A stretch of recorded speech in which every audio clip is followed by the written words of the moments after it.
नमस्कार दोस्तों, आज मैं सुनाने जा रहा हूँ अपनी कथा और कहानियों की एक खूबसूरत कड़ी, गंगा दशहरा की कथा। दोस्तों, अगर आपने हमारे चैनल को सब्सक्राइब नहीं किया तो हमारे चैनल को सब्सक्राइब कर लें और बेल आइकॉन भी दबा दें और हमारी वीडियो को लाइक भी करें और शेयर भी करें। सभी दोस्तों को फिर से राधे राधे और जय श्री राम। एक बार महाराजा सगर ने एक बहुत बड़ी यज्ञ का आयोजन किया। महाराज सगर भगवान राम के ही पूर्वज थे। उस यज्ञ का और यज्ञ की रक्षा का भार उनके पौत्र अंशुमान ने संभाला था। इंद्र ने सगर के यज्ञ के घोड़े का अपहरण कर लिया। यह यज्ञ के लिए एक विघ्न था, अर्थात बाधा डालने के समान था। इसके परिणाम स्वरूप क्या हुआ? अंशुमान महाराज सगर की 60,000 सेना को लेकर यज्ञ के अश्व अर्थात घोड़े को खोजने चले गए। अंशुमान ने सारा भूमंडल खोज लिया, परंतु उन्हें अश्व कहीं नहीं मिला। यज्ञ को पूर्ण करने के लिए घोड़े की खोज तो बहुत ही ज्यादा जरूरी थी। जब पृथ्वी लोक में घोड़ा कहीं नहीं मिला तो घोड़े को खोजने के लिए अंशुमान ने पाताल लोक को खोद डाला, अर्थात पाताल लोक में खोजने चले गए। वहां जाकर वो क्या देखते हैं कि वहां पर साक्षात भगवान महर्षि कपिल के रूप में तपस्या कर रहे हैं और उन्हीं के पास महाराज सगर का घोड़ा भी घास चर रहा है।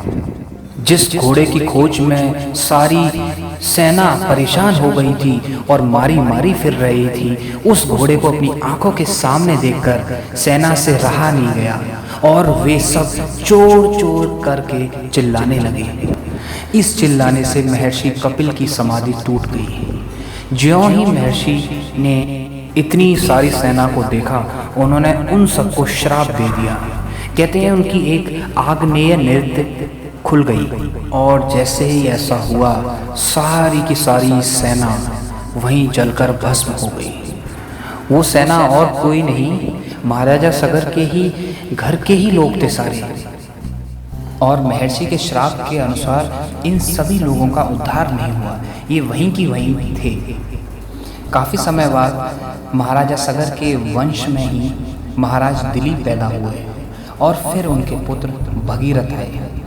भगीरथ को जब इस बात के बारे में पता चला तो उन्होंने अपना दृढ़ निश्चय किया कि वे अपने वंशजों का उद्धार जरूर करेंगे और ऐसा मन में ठान कर वे कठोर तप करने लगे। अंत में भगीरथ के तप से प्रसन्न होकर ब्रह्मा जी प्रकट हुए और भगीरथ से उन्होंने वरदान मांगने को कहा। तब भगीरथ ने कहा कि मुझे गंगा को पृथ्वी पर ले जाना है और अपने पूर्वजों का उद्धार करना है। इस पर ब्रह्मा जी ने कहा, राजन, तुम गंगा को पृथ्वी पर अवतरण कराना तो चाहते हो, परंतु क्या तुमने पृथ्वी से पूछा है कि वह गंगा का भार और गंगा का तेज और वेग को संभाल पाएगी? ब्रह्मा जी के मुख से ऐसा वचन सुनकर भगीरथन से रहा नहीं गया। भगीरथन ने व्याकुलता के साथ ब्रह्मा जी से ही उनकी प्रश्न का उत्तर उन्हीं से पूछ डाला कि कौन गंगा के भार और वेग को संभाल पाएगा, क्योंकि पृथ्वी पर गंगा को ले जाना तो बहुत ही अत्यंत आवश्यक था। तब भगवान ब्रह्मा जी ने भगवान भोलेनाथ का नाम का सुझाया। ब्रह्मा जी ने कहा कि गंगा के वेग को संभालने की शक्ति केवल भगवान शंकर में है, इसलिए उचित यह होगा कि गंगा का भार एवं वेग संभालने के लिए भगवान शिव की पूजा कर उनसे ही अनुग्रह प्राप्त कर लिया जाए। महाराज भगीरथ ने वैसा ही किया। उनकी कठोर तपस्या से प्रसन्न होकर भगवान भोलेनाथ ने भगीरथ की बात मान ली और फिर ब्रह्मा जी ने गंगा की धारा को अपने कमंडल से छोड़ा और भगवान भोलेनाथ ने गंगा की धारा को अपनी जटाओं में समेट कर जटाएं बांध ली। इसके परिणाम से यह हुआ कि गंगा को जटाओं से बाहर निकलने का रास्ता ही नहीं मिल सका। अब महाराज भगीरथ को और अधिक चिंता सताने लगी। उन्होंने फिर भोलेनाथ को मनाने के लिए तप शुरू कर दिया और घोर तपस्या कर फिर से भोलेनाथ को प्रसन्न किया। तब कहीं भगवान शिव ने गंगा की धारा को मुक्त करने का वरदान भगीरथ को दिया। इस प्रकार शिव जी की जटाओं से छूटकर गंगा जी हिमालय की घाटियों में कल कल निनाद करते हुए मैदान की ओर आगे बढ़ चली। इस प्रकार महाराज भगीरथ पृथ्वी पर गंगा का वरण करके बड़े भाग्यशाली हुए।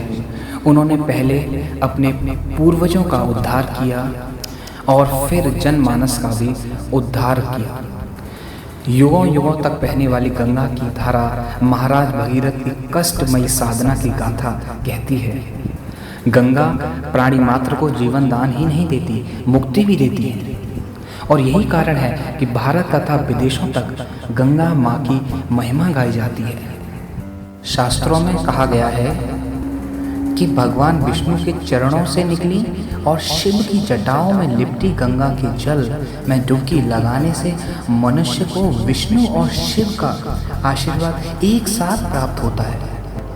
इसीलिए गंगा दशहरे के दिन सभी लोग गंगा में स्नान करना चाहते हैं और अपने पुण्य कमाना चाहते हैं, जिससे उनके पाप हमेशा हमेशा के लिए उनसे दूर हो जाएं। बस यही थी गंगा दशहरा की कथा।